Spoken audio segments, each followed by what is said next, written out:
يأمرهم أن يقاتلوكم أو يقاتلوا قومهم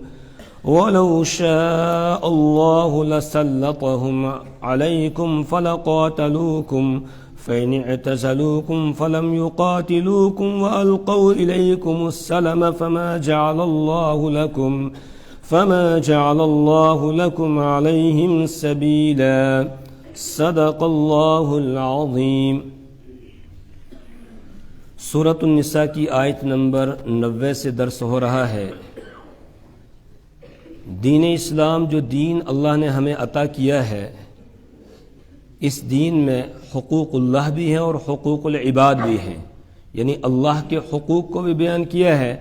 کہ انسانوں پر اللہ کے کیا کیا حقوق ہیں، اور اسی طریقے سے حقوق العباد یعنی بندوں کے کیا حقوق ہیں، اور پھر حقوق العباد میں مسلمانوں کے کیا حقوق ہیں، ایک مسلمان پر دوسرے مسلمان کے کیا حقوق عائد ہوتے ہیں، یہ بھی بیان کیا گیا ہے، اور اسی طریقے سے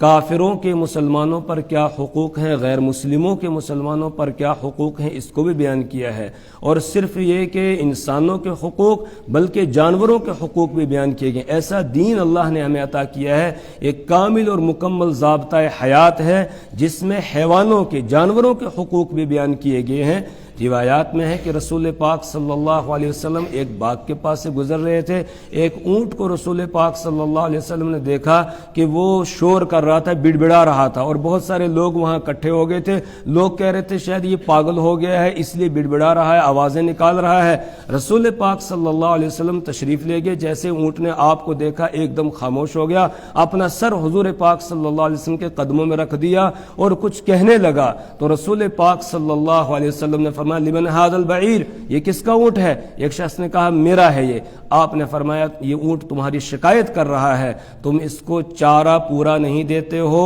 اور پانی وقت پر نہیں پلاتے ہو، اور اس سے کام تم زیادہ لیتے ہو جتنا یہ برداشت نہیں کر سکتا ہے، لہذا اتقوا اللہ فی ھذہ البہائم، ان جانوروں کے بارے میں تم اللہ سے ڈرو، ان جانوروں کے بارے میں اللہ سے ڈرو، ان کو پورا چارہ دو، ان کے پانی کا خیال رکھو، اور ان سے اتنا ہی کام لو جتنا یہ برداشت کر سکتے ہیں، اس سے زیادہ کام نہیں لینا ہے، اور جس جانور کو جس مقصد کے لیے اللہ نے پیدا کیا ہے اس سے وہی کام لیا جائے، دوسرا کام لینا یہ جانور کے ساتھ ظلم ہو جائے گا، زیادتی ہو جائے گی، یہ درست نہیں ہے۔ اور اسی طریقے سے پانی اور چارے وغیرہ کا خیال رکھنا یہ بھی ظلم ہو جائے گا جانور کے ساتھ۔ بلکہ بخاری شریف کے اندر روایت ہے کہ ایک عورت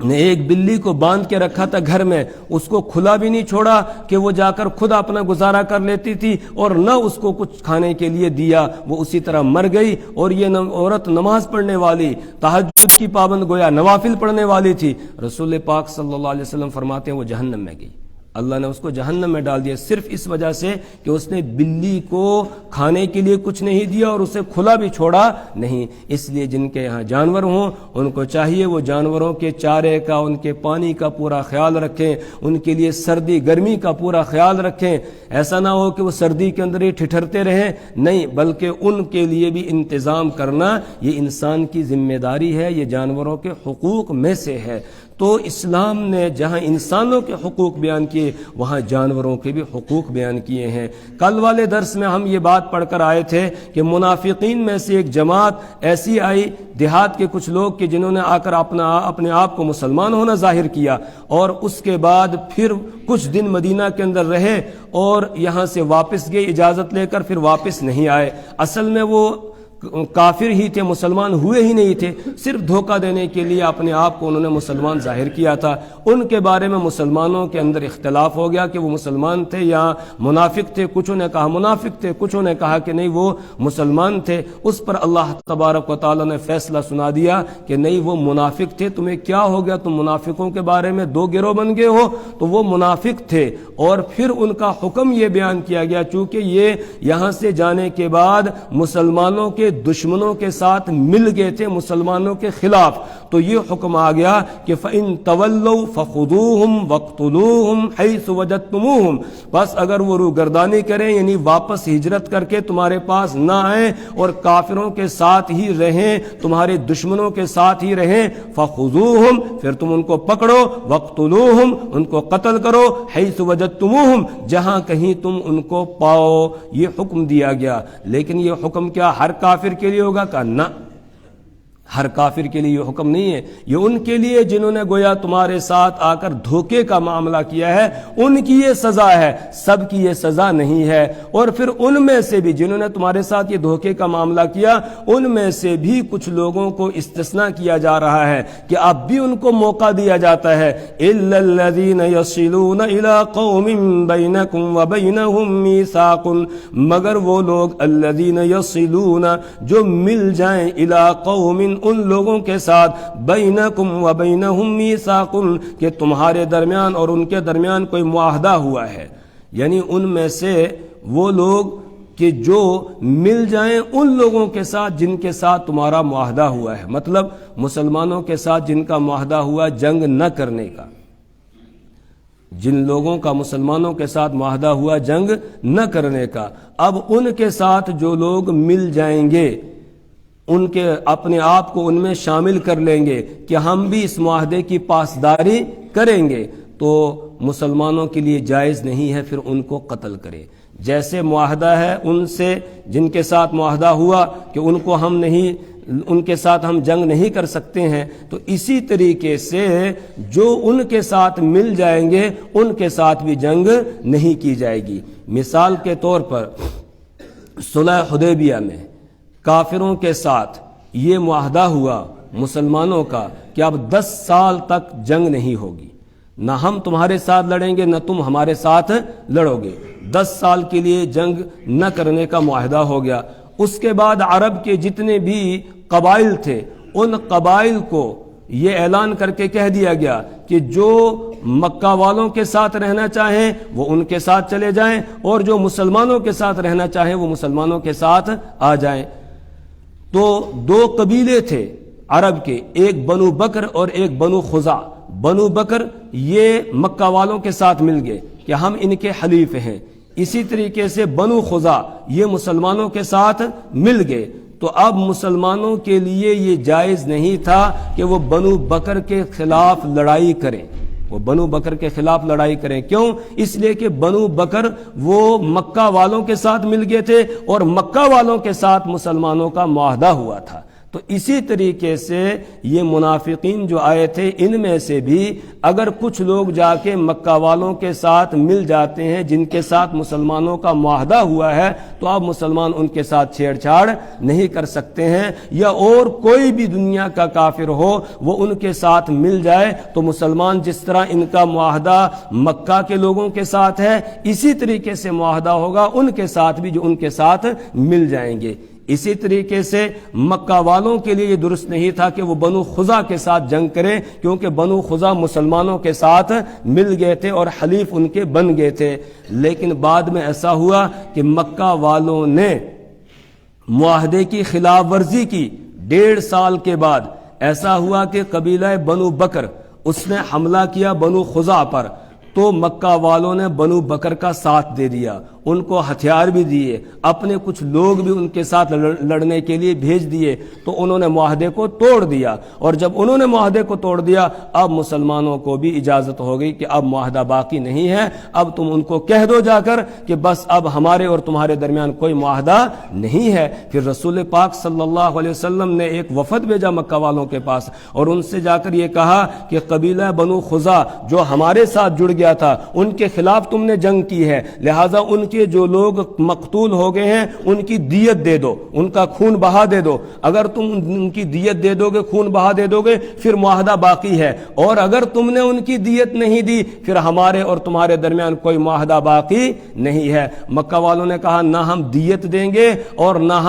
ہم دیت نہیں دیں گے، چاہے تم معاہدہ رکھو یا نہ رکھو۔ مسلمانوں کا وفد واپس آ گیا، رسول پاک صلی اللہ علیہ وسلم کو آ کر بتایا، آپ صلی اللہ علیہ وسلم نے فرمایا ٹھیک ہے۔ اس کے بعد مکہ والوں کو تھوڑا ہوش آیا، ان کو سمجھ میں آیا کہ ہم سے غلطی ہو گئی، وہ اکٹھے ہوئے، انہوں نے فیصلہ کیا ہم کسی آدمی کو بھیجتے ہیں دوبارہ معاہدے کی تجدید کے لیے۔ تو انہوں نے ابو سفیان جو ابھی مسلمان نہیں بنے تھے اور رسول پاک صلی اللہ علیہ وسلم کے سسر بھی لگتے تھے، تو ان کو معاہدے کی تجدید کے لیے دوبارہ نیا معاہدہ کرنے کے لیے مدینہ منورہ بھیجا۔ جب وہ مدینہ منورہ آئے، رسول پاک صلی اللہ علیہ وسلم نے فرمایا چچا کیسے آنا ہوا؟ تو کہنے لگے کہ معاہدے کی تجدید کرنے کے لیے آیا ہوں، ہم میں سے کچھ جوشیلے لوگوں نے یہ کہہ دیا کیا تھا کہ معاہدہ ختم ہے، ہم دوبارہ معاہدہ کرنے کے لیے آئے ہوئے ہیں۔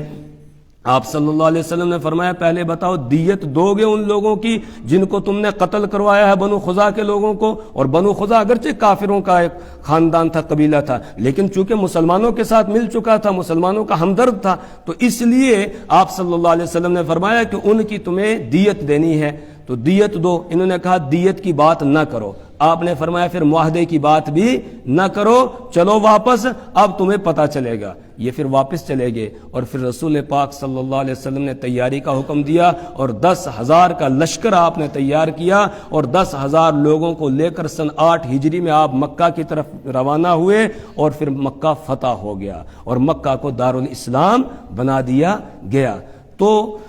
جس طریقے سے یہ قبائل ایک دوسرے کے ساتھ مل رہے تھے، یعنی بنو بکر مکہ والوں کے حلیف بن گئے، ان کے ساتھ چلے گئے، بنو خزاع مسلمانوں کے ساتھ آ گئے، تو اب آپس میں چھیڑ چھاڑ کی اجازت نہیں تھی۔ یہ بتایا گیا کہ جن کے ساتھ معاہدہ ہے ان کے ساتھ جو مل جائے گا وہ بھی معاہدے کے اندر آ جائے گا، ان کو تم قتل نہیں کر سکتے ہو۔ ایک یہ۔ دوسرے نمبر پر فرمایا او جاؤکم حصرت صدورہم،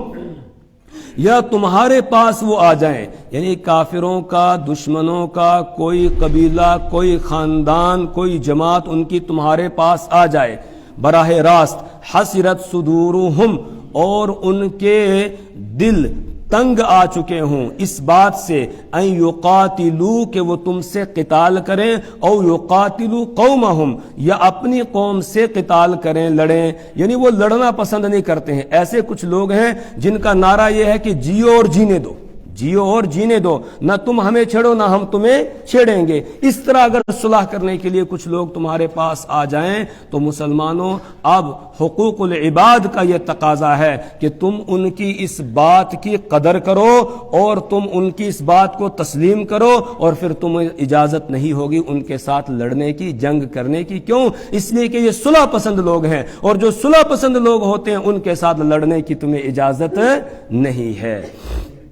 او جاؤکم حسرت صدورہم، یا وہ آ جائیں تمہارے پاس اس حال میں کہ تنگ آ گئے ہوں ان کے دل، ان کے سینے، ان یقاتلوا اس بات سے کہ وہ لڑیں کم تم سے، او یقاتلوا قومہم یا وہ لڑیں اپنی قوم سے۔ نہ تو وہ اپنی قوم کا ساتھ دیتے ہیں نہ وہ تمہارا ساتھ دیتے ہیں، بالکل الگ تھلگ رہنا چاہتے ہیں، تو لہٰذا تم ان کی اس سوچ اور ان کی اس بات کی قدر کرو، اور ان کے ساتھ بھی تمہیں لڑنے کی اجازت نہیں ہے۔ اب دو قسم کے لوگ ہو گئے، ایک تو وہ جن سے معاہدہ ہوا تھا اور ان کے ساتھ کوئی اور آ کر مل جائے، اس کے ساتھ بھی ہمیں لڑنے کی اجازت نہیں ہے۔ دوسرا وہ جو براہ راست آ کر ہم سے جنگ نہ کرنے کا معاہدہ کر لیں، ان کے ساتھ بھی لڑنے کی اجازت نہیں ہے، ان کے لوگوں کو مارنے کی اجازت نہیں ہے۔ اگر ماریں گے ان لوگوں کو جن کے ساتھ معاہدہ ہو گیا ہے تو پھر یہ ظلم ہو جائے گا، زیادتی ہو جائے گی، اور کتنا بڑا ظلم ہوگا۔ اللہ کے رسول صلی اللہ علیہ وسلم نے فرمایا مسلمانوں اگر تمہارا کسی قوم کے ساتھ معاہدہ ہو جائے اور پھر تم نے معاہدے کی خلاف ورزی کر کے ان کے کسی بندے کو قتل کر دیا، تو قیامت کے دن اس مقتول کی جانب سے میں مقدمہ دائر کروں گا۔ حضور نے فرمایا اس کافر مقتول کی طرف سے میں مقدمہ دائر کروں گا، میں اس کی طرف سے جو ہے وہ کھڑا ہو جاؤں گا، اس کو حق دلانے کے لیے۔ کس سے حق دلانا ہے؟ مسلمان سے حق دلانا ہے۔ اور جو اس طرح کی غداری کرے گا کہ معاہدہ کرنے کے بعد پھر کسی کافر کو، کسی غیر مسلم کو مارے گا، تو آپ نے فرمایا کہ قیامت کے دن اس کی سرین کے اوپر ایک بڑا جھنڈا لگا ہوا ہوگا جس سے یہ پہچانا جائے گا کہ یہ غدار ہے، اس نے غداری کی ہے، اس نے معاہدے کی خلاف ورزی کی ہے۔ تو اسلام ایسا نہیں ہے، یہ نہیں حکم دیتا ہے کہ جو ملے اسی کو پکڑو اور اس کو مار ڈالو، نہیں، بلکہ اس میں کچھ اصول ہیں، کچھ ضابطے ہیں، کچھ حقوق ہیں جو بیان کیے گئے ہیں۔ ان حقوق اور حدود کے اندر ہمیں رہنا ہوگا، ان سے نکلنے کی ہمیں اجازت نہیں دی گئی ہے۔ وَلَوْ شَاءَ اللَّهُ لَسَلَّطَهُمْ عَلَيْكُمْ فَلَقَاتَلُوكُمْ۔ اب کسی کے ذہن میں آ سکتا تھا کہ یہ تو کافر ہے، اللہ کا نافرمان ہے، یہ مشرک ہے، یہ اللہ کا انکار کرنے والا ہے، اس کو کیسے بخشا جائے گا، اس کو تو مار دینا چاہیے جہاں ملے۔ اللہ فرماتے ہیں کہ نہیں، اگر اللہ چاہتا تو اللہ ان کو طاقت دے دیتا، یعنی غیر مسلموں کو طاقت دیتا، وہ تم پر مسلط ہو جاتے، ایسا بھی اللہ کر سکتا ہے، لیکن اللہ نے تمہارا رعب ان کے دلوں میں ڈالا یا تمہارے معاملے میں ہمدردی ان کے دل کے اندر ڈال دی، اور وہ تمہارے پاس آ گئے ہیں صلح کا پیغام لے کر۔ اب تم ان کے صلح کے پیغام کو قبول کرو، اس کی قدر کرو، اور تم اس کی خلاف ورزی نہ کرو۔ وَلَوْ شَاءَ اللَّهُ، اور اگر اللہ چاہتا، لَسَلَّطَهُمْ، تو اللہ تبارک و تعالی مسلط کر دیتا ان کو، علیکم، تم پر، فَلَقَاتَلُوكُمْ، تو وہ تم سے قتال کرتے، تم سے لڑتے، لیکن اللہ نے ان کو روک دیا، ان کے ہاتھوں کو تم سے روکا ہے، اور وہ تمہارے پاس صلح کا پیغام لے کر آئے ہیں، لہٰذا اب تم قدر کرو اور ان کے ساتھ لڑنا نہیں۔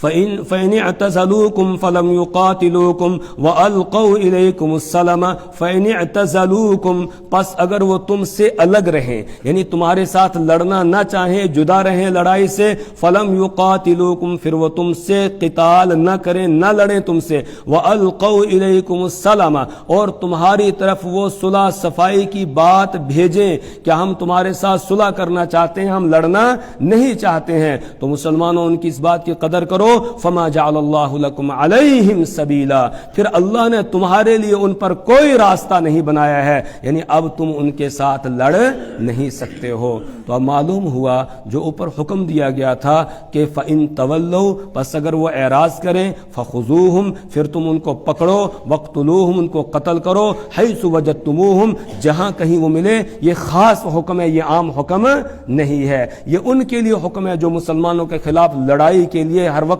تیار رہتے ہیں، ان کے لیے یہ حکم ہے، اور جو صلح پسند ہے، صلح کرنا چاہتے ہیں، جو امن سے رہنا چاہتے ہیں، جو یہ کہتے ہیں کہ جیو اور جینے دو، ان کے ساتھ ہمیں چھیڑ چھاڑ کرنے کی اجازت نہیں ہے۔ ہاں البتہ مسلمان کو چاہیے وہ ہوشیار رہے، وہ محتاط رہے، ایسا نہ ہو کہ کچھ لوگ آئیں صلح کا پیغام لے کر، ادھر صلح کر کے جائیں اور تم مست ہو جاؤ کہ ہاں وہ صلح کر کے گئے ہیں، اور وہ جا کے تمہاری جڑیں کاٹنے میں لگ جائے، اور وہ تمہارے خلاف فتنہ اور فساد برپا کرنے کی تیاری شروع کر دے، اور اندر اندر سے وہ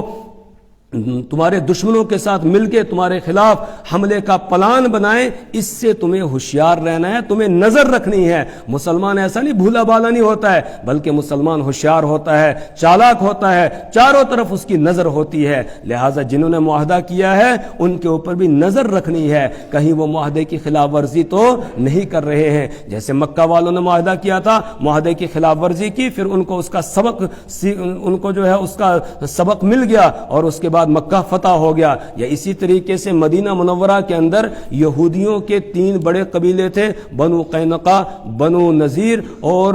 اسی طریقے سے بنو قریظہ، تو انہوں نے ان کے ساتھ معاہدہ ہو گیا تھا کہ ہم نہ تمہارے ساتھ لڑیں گے، نہ تم ہمارے ساتھ لڑو گے، نہ ہم تمہارے دشمن کا ساتھ دیں گے، نہ تم ہمارے دشمن کا ساتھ دو گے، لیکن پھر انہوں نے معاہدے کی خلاف ورزی کی اور ایک ایک کر کے مدینہ سے یہ نکل گئے۔ بنو قریظہ نے تو حد ہی کر دی تھی، جس وقت مکہ والوں نے آ کر مدینہ کا محاصرہ کیا غزوہ خندق اور غزوہ احزاب کے موقع پر، تو اس وقت بنو قریظہ نے دیکھا کہ اب کافروں کا پلہ بھاری ہے اور مسلمان کمزور پڑ رہے ہیں، وہ مل گئے کافروں کے ساتھ،